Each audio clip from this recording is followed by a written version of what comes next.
I transmigrated into the villainous supporting character in a novel, only to discover the plot had already ended. My fate was sealed before I even arrived.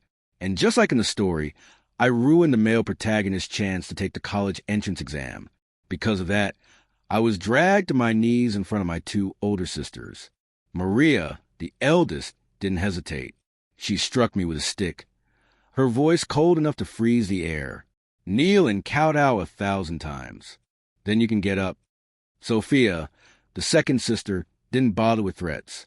She hurled a bottle of pesticide at my feet and spat. People like you deserve to die. But what they never expected was that I'd look up, sneer, and drink the entire bottle without a moment of hesitation. Their faces instantly turned pale. Are you crazy? Why are you drinking it like water? Chapter 1. I knelt on the floor, my skin raw with bruises and open wounds. Maria's voice trembled with controlled fury. Apologize to Makoto, or die. Makoto, the so-called male lead, rushed to defend me, guilt softening his features. Eldest sister, second sister, don't hurt George because of me. I can repeat the year, work part-time, it's fine. But his kindness only made them angrier. Maybe they were angry because they adored him so much. Sophia's heel crashed into my stomach as she shouted, Apologize to Makoto now. I looked at the pesticide bottle again, and at the life I'd been forced into. A villain, an NPC, a character meant to be beaten, hated, and eventually killed. So I twisted the cap open and swallowed everything. Sophia screamed, her face turning white. Even Maria, always calm, faltered, Are you insane? How could you actually drink it? My vision blurred, and all I could think was, the original character dies here anyway. Suicide by stabbing. So poisoning myself shouldn't change the outcome, right? Chapter 2. Wrong. I woke up alive.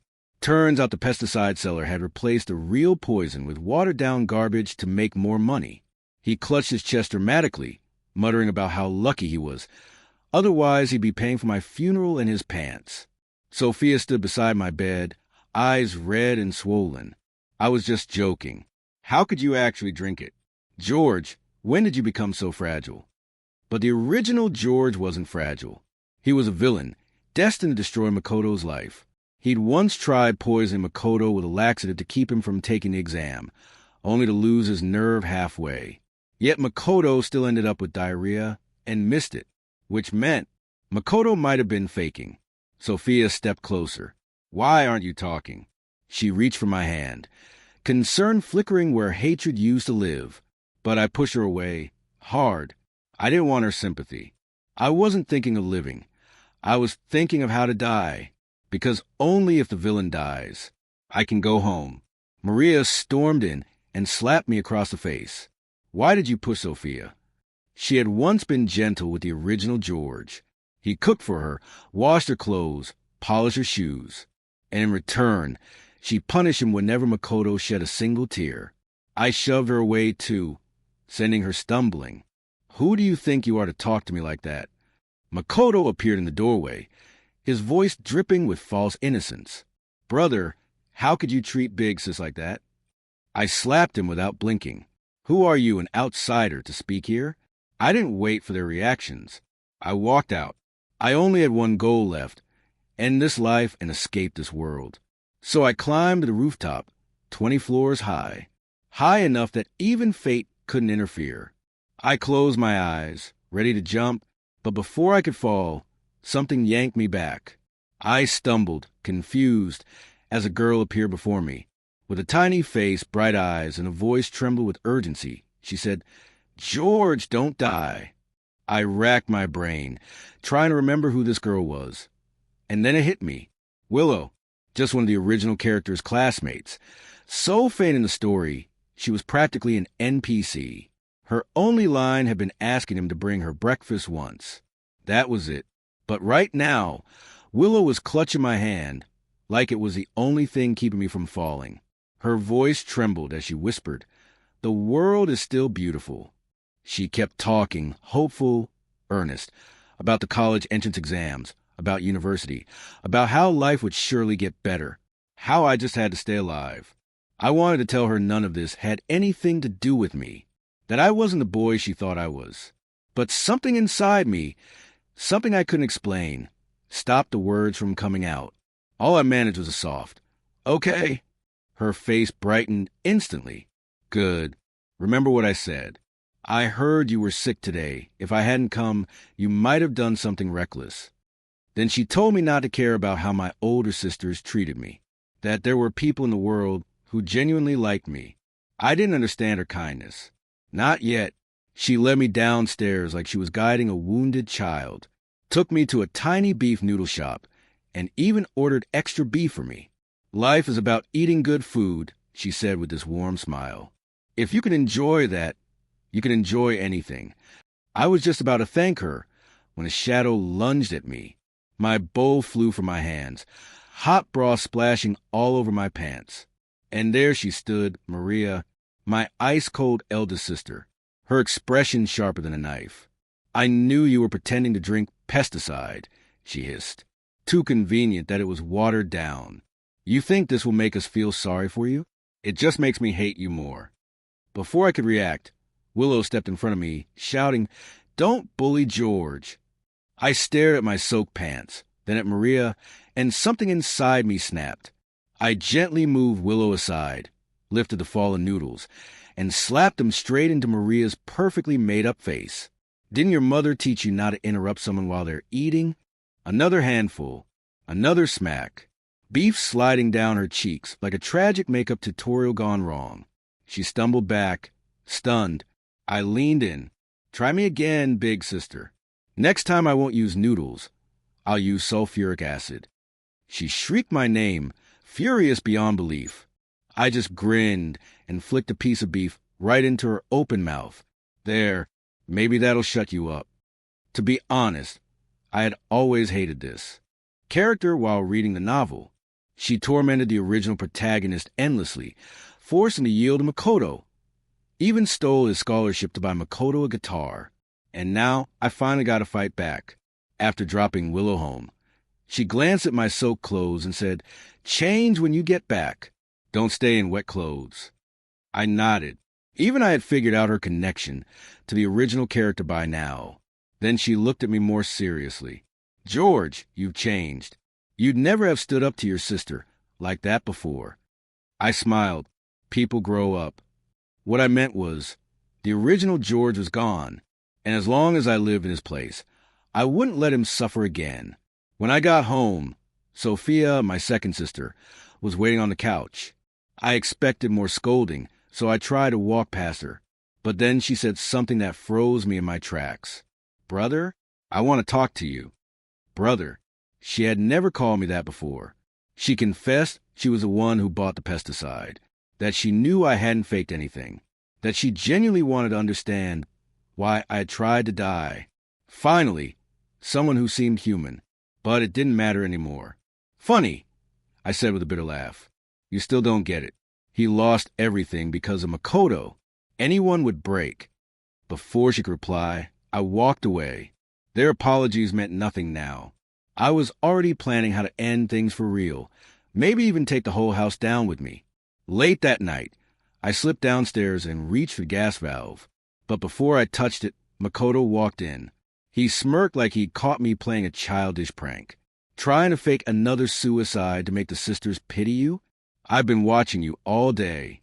He turned on the lights, grabbed a kitchen knife, and waved it casually. What do you think they'd say if I walked in with a cut on my arm? I laughed, a deep, exhausted laugh. I'd seen this cliché too many times in melodramatic novels, and now I was living it. So I took the knife from his hand, and before he could react, I sliced my own arm. "There," I said calmly. "One cut each." Makoto froze, staring at me like he just realized I wasn't the character he thought he could control anymore. I looked Makoto straight in the eyes and said quietly, almost calmly, "Some people fear death, but I don't." Then I turned on the stove and splashed water over it, letting the flame hiss and spit. "How about we die together today?" I asked, as if offering him tea. Makoto's face twisted in panic. "Big sister. Second sister. Help. George is trying to kill me." I scoffed. Useless. Blood from my arm was dripping everywhere as I shut the window, and by the time Sophia and Maria burst into the kitchen, the scene looked like a crime drama. Bleeding brother, sobbing boy, gas stove hissing. Sophia rushed to me immediately, turning off the stove in one swift motion. Big sister, hurry. George is hurt. We have to get him to the hospital. But Maria didn't even look at me. She grabbed Makoto first. He was trying to gas us all to death. And you still want to save him? Sophia spun on her, furious. It's because we've treated him horribly that he ended up like this. Think back. How have we treated George all these years? Her words rang true, even through the blur of blood loss. For a moment, I almost wanted to applaud her honesty. I didn't die. Not yet. When I opened my eyes again, I was back in a hospital bed, arm bandaged, head pounding. Sophia sat beside me, her voice soft. George, don't do anything stupid again. If something's wrong, tell me. But Maria stormed in and slapped me across the face without warning. If Makoto hadn't called us, were you really planning to kill us? How can you be so evil? The room spun. My ears rang. And then I slapped her back. I've always believed in settling scores immediately. If someone hits me, I hit back. That's how I've survived. Her cheeks swelled, fury contorting her face. Sophia, look at him. This is the brother you're protecting. Sophia's expression twisted into something between sadness and disappointment. George, I've always tried to stand by you, but you're still so stubborn. So even she didn't get it. I laughed. Did I ever ask you to stand by me? Sophia raised her voice. I raised mine louder. The room heated like an argument on the edge of explosion. Years of pressure, my old world stress, the cruelty of this world. Everything snapped inside me. I grabbed a fruit knife, dragged it across my neck. Let's see who can go crazier, I whispered. Warm blood slid down my neck, staining the sheets like blooming red blossoms. The two sisters standing in front of me turned ghost pale. Call the doctor, Sophia cried. Maria pressed her hands against my neck, trembling. George, you're insane. And in that dizzy, half-conscious moment, memories floated up, memories that weren't mine, but belonged to the boy whose body I now lived in. Back when he was small, Maria and Sophia adored him. They'd take him to KFC, teach him piano, laugh with him. He must have been so happy then. But somewhere along the way, that warmth rotted into cruelty. I once thought die would be simple, just slip away quietly. But no matter how many times I tried, I kept waking up. This time, in another hospital room, my parents walked in. My mother's first words were, "Are you trying to die? Do you know how badly you scare Makoto?" My father spat at me. "I regret ever having you." They forgot so easily that they once treated their real son like a treasure, until Makoto appeared. Then he became the son, and the original boy faded into shadow. I ripped the four out of my arm and hurled a vase at the floor. If you care so much about Makoto, I shouted, go to him. Why are you here? For the first time, they looked at me with fear, like I was some unhinged stranger, then walked out without a word. Sophia and Maria entered next. Maria glanced at the shattered vase and sneered. Even though we're blood, you'll never be as sensible as Makoto, always threatening us with suicide. You're useless. Useless. The word that haunted the original boy until it killed him. Sophia stayed behind after Maria left. She stared at me for so long, her voice finally softening with an old memory. When we were kids, you used to prank me all the time. I hated it, she laughed bitterly. And now I thought you'd grown up. I really tried to reach you, but you threatened to die over and over. If you really want to die, then go somewhere no one will find you. Why do we always end up discovering you? I let out a dry laugh. All right, next time, I'll make sure you don't find out. Her breath caught. The disappointment in her eyes stung sharper than the knife ever had. She turned and walked away, leaving me alone in that cold, silent room. Just when I had finally made up my mind to disappear for good, Willow appeared at my door. Her eyes were swollen and trembling, her voice barely holding together. Didn't you promise me you wouldn't die? We said we'd go to college together, didn't we? Something inside my chest tightened, an emotion that wasn't mine. The original owner's feelings flickered faintly through me like a glitch in the system. I looked at her gently. Willow, you're a good girl. You have a bright future. You shouldn't waste it on someone like me. I'm useless. I'll be gone sooner or later. She immediately shook her head, crying harder. You're not useless. And then she held out a small pink envelope. The words love letter were written across it in soft handwriting. Her voice broke. I've liked you for a long, long time. I'm giving this to you now because I'm scared one day you'll disappear before I can. My heart jolted, hand shaking. I opened the envelope. Inside, her words spilled out like a confession written straight from her soul. George, I don't believe in gods, but when I met you, I started to believe. You became my god. Every time I see you, I lose myself in you. Before I knew it, tears slid down my cheeks. Willow threw her arms around me. Please don't die, she whispered. For a fleeting moment, I almost gave in. Almost. But those weren't my emotions. They belonged to the boy whose world I'd fallen into. And if I stayed alive, would I ever return home? Selfish or not, I had to think of myself. That night, as I was reading, my hand began to move on its own. Words scratched across the page in my handwriting. But not by my will. Please end your life. I froze. Was the original owner writing to me? The words continued. No matter what, my ending is death. If I don't die, Willow will never start a new life. Please end this life before she finds out. You will return home, and she will be free. He wrote so much, so honestly, and only then did I understand he knew he was just an NPC in a story. His fate wasn't something I could truly rewrite. He should have died on that rooftop. I had only delayed the inevitable. In truth, he was already gone. What remained was only a fading echo of him, begging me to let the world move forward. In the days after, Willow stayed with me. She showed me sunsets, insisted the world was full of beauty I just hadn't seen yet. She took me to restaurants and made me try everything she liked, saying life was about enjoying food. She genuinely wanted him to live, but she didn't know he wasn't here anymore. Sophia and Maria didn't come at all. It was as if they had given up on me. Until one afternoon, Makoto strutted in. He smirked. I knew you wouldn't dare die. Everything you're doing is just to make the older sisters feel sorry for you. It's pathetic, but don't worry. I'll make sure you're kicked out of the Wong family soon. I didn't even look at him. I just closed my eyes, thinking of how to disappear without Willow finding out. That evening, Willow went home to care for her mother. I thought I finally had the window I needed, but Sophia walked in. Her expression was strangely calm. Tomorrow is your birthday, Maria, and I decided to celebrate it with you. We won't hold the past against you. Just stay well from now on. For a moment, I was stunned, happy even, on behalf of the boy who would never see this day. He had vanished completely after the letter. All that was left was me. All right, I told her, because tomorrow I plan to say goodbye properly. A final farewell they would never forget. My birthday arrived.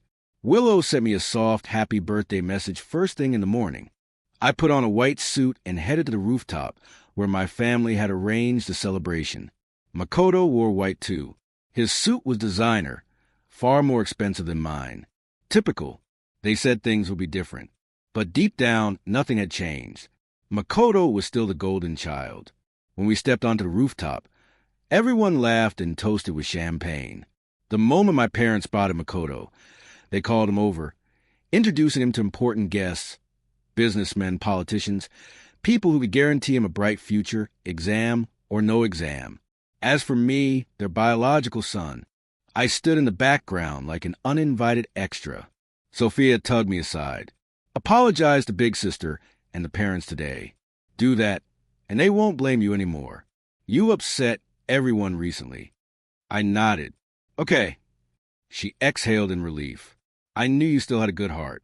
Sooner or later, second sister will soften up too. That's just how she is. But I knew better. In the story, she never truly changed. A slap, A piece of candy. That was her cycle. As the party reached its peak, I stepped onto the stage. My final moment was about to begin. Makoto wasn't supposed to be part of my plan. I had stepped onto that stage ready to say a few final words to the original owner of this body, and then drink the poison I had brought. But before I could open my mouth, Makoto suddenly rushed to the railing. His eyes were red, trembling, almost too perfectly pitiful as he faced the crowd. "There's something I've been hiding," he said, glancing at my parents and my two sisters. "Mom, Dad, sisters, I'm adopted, and I know I'll never be as good as George. That's why I've always kept my head down. I thought if I stayed quiet, at least I wouldn't be bullied." My mother froze. "Makoto, has George been bullying you?" Maria stepped forward, concern overflowing. "Just say it. If he did anything, I'll make it right." And there I was, standing on stage, watching a man perform for an audience that desperately wanted to believe him. Sophia stayed silent, her eyes narrowing. Makoto sniffed dramatically. "George hits me, secretly. He told me not to tell anyone. I don't know what I did wrong." And with that, he started climbing over the railing. The crowd gasped. My mother dropped to her knees, begging through tears. "Makoto, don't. Mom will help you. I'll teach George a lesson." "But Mom," he whimpered, "George is your real son. I'm adopted. I'll always be bullied by him." And then, as if on cue, my mother whispered the most absurd sentence I'd ever heard. "Then we'll kick George out of the house. That way he can't hurt you anymore." Maria followed with a heartbreaking expression, as though she were watching a tragedy unfold instead of a manipulation. That was the self-harm tactic Makoto mentioned before? Really? I stepped down from the stage and walked straight toward him. Sophia, finally snapping, spoke up. "Are we just going to believe one side? George is your biological son. You can't push him aside because of an outsider's words." Makoto looked at her with wounded innocence. "Second sister, I know you don't. Like me. But George is clearly in the wrong." I didn't care for the theatrics anymore. I took Makoto's wrist firmly. "All right then," I said calmly. "Come on, let's jump together." The color drained from his face. He screamed, and to my shock this grown man burst into tears. Maria shouted, "George, are you insane? Let him go." My mother cried, "Let go of my son, you beast." And in that moment, I understood how the original owner survived this family was a miracle. I tugged him closer to the edge. "Why are you crying?" I asked. "I'll die with you." Makoto trembled so hard he could barely stand, and then he would himself. On the spot, I couldn't help but laugh. Where's all that bravery now? I dragged him forward until half his body hung over the railing. He sobbed, "Please, please don't push me." I leaned in. "Then tell the truth. Did I ever hit you?" Another shove. "Hurry up." I'll say it. George never hit me." Maria's confusion cracked through her fear. "Then why did you lie?" Makoto broke. "Because I wanted you to kick George out. I threatened him. I pushed. Keep going." His voice shook, urine still dripping onto the floor. "I was jealous that George had everything. The entrance exam, the accusations. I planned all of it. I wanted everyone to hate him." Silence. Heavy. Stunned. My parents stared at him, eyes wide. Sophia exhaled, the only one who had doubted him from the start. Maria whispered, disappointed, "Makoto, I trusted you." Makoto swallowed. "See, can you let me go now?" I smiled softly, then shoved him away and climbed over the railing myself. Sophia lunged toward me. "George, listen to me. We were wrong. Please don't do this." My mother's voice cracked as she said, for the first time, "George, I'm sorry." Maria's eyes were swollen with guilt. "Sorry, little brother, but apologies come too late for the dead." "If sorry was enough," I said, closing my eyes, "no one would ever choose to die."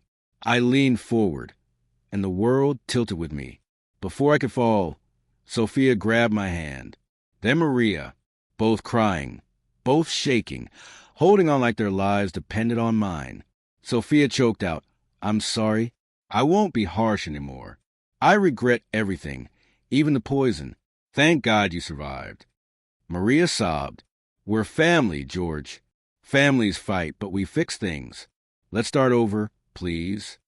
I struggled against their hands, tried to pull free. "Let go of me," I shouted. "I don't want sisters like you."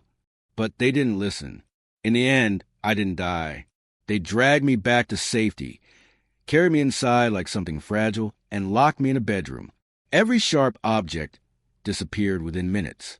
For the first time that night, regret settled over me, not for wanting to die, but for choosing the most foolish place to attempt it. A crowded birthday party? I should have gone somewhere quiet, somewhere no one would find me. If I had thought properly, I wouldn't be trapped here now. And Willow, I wonder how she was doing. I didn't dare see her.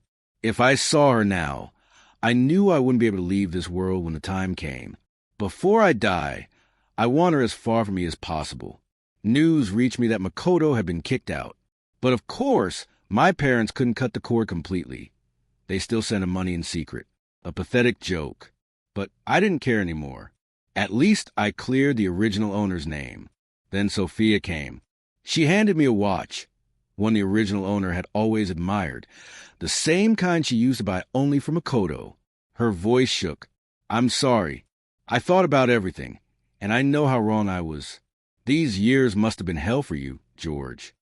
She looked at me with so much guilt it almost felt heavy in the air. I didn't say a word. I simply threw the watch into the trash. She froze. Tears slipped down her face and fell onto the back of my hand. "I've been remembering our childhood," she whispered. "You used to tease me all the time because you liked me, right?" I paused. The memory flickered through the original plot. She was right. As a kid, he liked her the most because she was the only one who genuinely listened, the only one who didn't tattle when he played games. He didn't know how to show affection, so he teased her instead, thinking it made her smile. When I didn't answer, she laughed through her tears. "If you stay quiet, I'll take that as a yes." Her voice lightened, a strange mix of joy and regret. "I argued with you so much back then. If only I had understood sooner. I'm sorry, George. Truly, if you still hate me, then I'll keep my distance." My parents came next. My mom stood there for a long time, struggling with her own silence. Finally, in a small, awkward voice, she said, "Be good," and then, almost swallowed by her breath, came a faint, trembling sob. If only the original owner could have heard that. Maria came last. She cooked for me herself, something she had never done before. She placed the food in front of me and said softly, "It was me. I went too far. I'm not asking for forgiveness. I just don't want you to die because of me." Her voice cracked. "You're still young. There's so much left in this world for you. Please, just live." "Get lost," I said. Her face crumbled. I could never forget the day I first came here, how she beat me until my entire body was bruised. She was even crueler than Sophia. At least Sophia had a heart buried somewhere. Maria cried, "I regret everything. I hurt my own brother. Let me make it up to you. Please." But some mistakes carve scars too deep to heal, like the original owner's death. He was gone, forever. I escaped soon after, knocked out a servant, climbed out the window, and ran. But the moment I stepped outside, I ran straight into Willow. She rushed forward and wrapped her arms around me. "I've been waiting for you," she said, holding me like she was trying to piece me back together. She'd seen the news online, the headlines about my suicide attempt, and she'd been trying to find me ever since. She stayed outside, waiting hours because she knew I was locked away. "George," she whispered, "you can't die. Not now. Everything is settled. We can leave this town, start university together. Only 3 days left before school starts."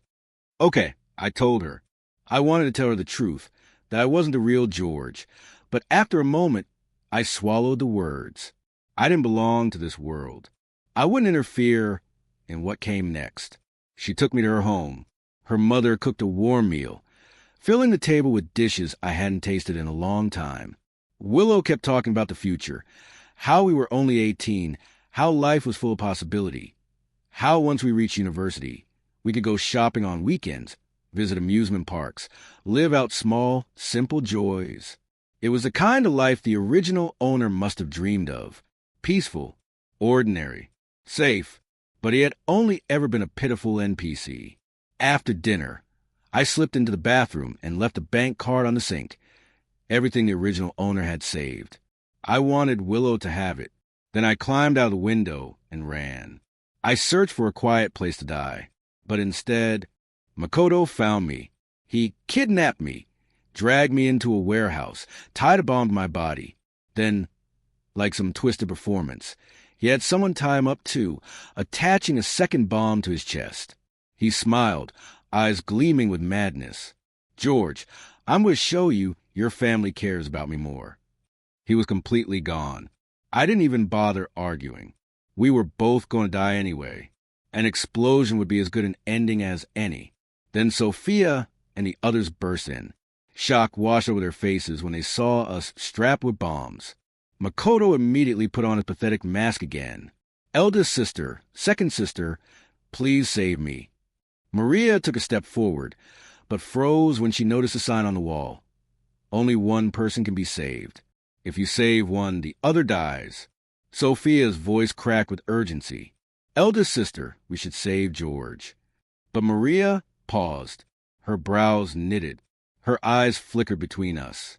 As if deciding between me and him, I let out a soft, bitter laugh. For a moment, I really thought Maria had changed. I looked at her and said, "Don't save me.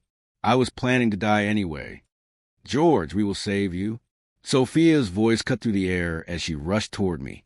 Makoto's cry followed, thin, trembling, desperate. "Second sister, eldest sister." I knew I was always the outsider. "Makoto, stop crying." Maria said, her voice firming. "George is our brother. We can only save him." And with that, she stepped toward me too, but just as hope flickered for a split second, Makoto ripped himself free from the ropes. Before anyone could react, he lunged forward and drove a knife straight into my chest. "You all love him so much," he screamed. "Then I'll make sure he dies." Sophia's scream shattered the room. She grabbed me, shaking, sobbing, "George, don't do this. Please don't scare me." Maria's face drained of color. She kicked Makoto away, her voice trembling. "Little brother, I'm taking you to the hospital. Stay awake. Stay awake." But her voice faded. The world began slipping away, and then everything went black. I opened my eyes again in a vast, silent darkness. A voice echoed softly. "Host, you have fulfilled the original owner's wish. You can return now." I asked, "What about him?" "What about the original owner?" "He and Willow will meet again in another parallel world. They will love each other. They will be happy." The voice paused, then added gently, "Wishing you a smooth journey ahead." "Thank you," I whispered. Light burst open, and when I blinked, I was back in my own world. Outside my office window, traffic roared, and employees were running around making frantic calls. Just like that, my mundane corporate life had returned. The system world was over. I was a wage slave once again. After George's death, Sophia shaved her head and became a nun. She carried the guilt like a shadow she could never outrun. If she had insisted on adopting Makoto, if he had never entered their home, then George would still be alive. She believed that with every piece of her soul. Makoto was sentenced to death. Prison became his final world. Maria fell into depression. She realized too late that she had fueled the tragedy. If she hadn't favored Makoto, if she had looked at George with even a bit of fairness, maybe things would have ended differently. But life doesn't offer rewinds. She spent her days staring out the window, wishing for a world where the siblings had grown up in harmony. Willow entered South City University with a bright smile, carrying a promise she couldn't quite remember. Only a vague warmth lingered in her chest, like something unfinished. In her dorm, she pulled out a bank card. "I'm rich," she announced to her roommates. "I'll treat you all to dinner." The card had appeared mysteriously, found by her mother in the bathroom. It was registered under Willow's name, and the password was written neatly on a note. 1,000,000 sat inside. Of course she kept it. One evening, while she was out with her new friends, Willow saw a bald woman standing alone. Something about her felt familiar, achingly familiar. "Willow." The woman's voice was raspy. "I'm George's second sister." Willow froze. The name George tugged at a forgotten corner of her mind, but she couldn't place it. Sophia took Willow to a nearby cafe.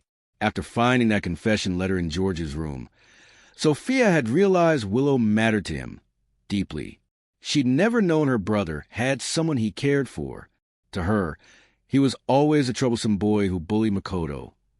But now she saw how little she had known him. Willow listened quietly as Sophia spoke about George. Then she saw a picture of him. Something inside her cracked open. Memories rushed in, warm, painful, beautiful. She whispered, almost trembling, "George, he's the boy I love most." Then her gaze sharpened. She looked directly at Sophia. "Each one of you is responsible for his death." Sophia froze. Tears filled her eyes. "I know, and I'm sorry. That's why I became a nun. I'm atoning for as long as I live. I just wanted to hear about him from you." But Willow shook her head. "You don't deserve to know. People who make mistakes don't always deserve forgiveness." She stood up and walked away. Just then, darkness swallowed her vision. When she opened her eyes again, she was back in high school. A voice whispered gently, "Welcome to the parallel world. This is your new beginning for you and George."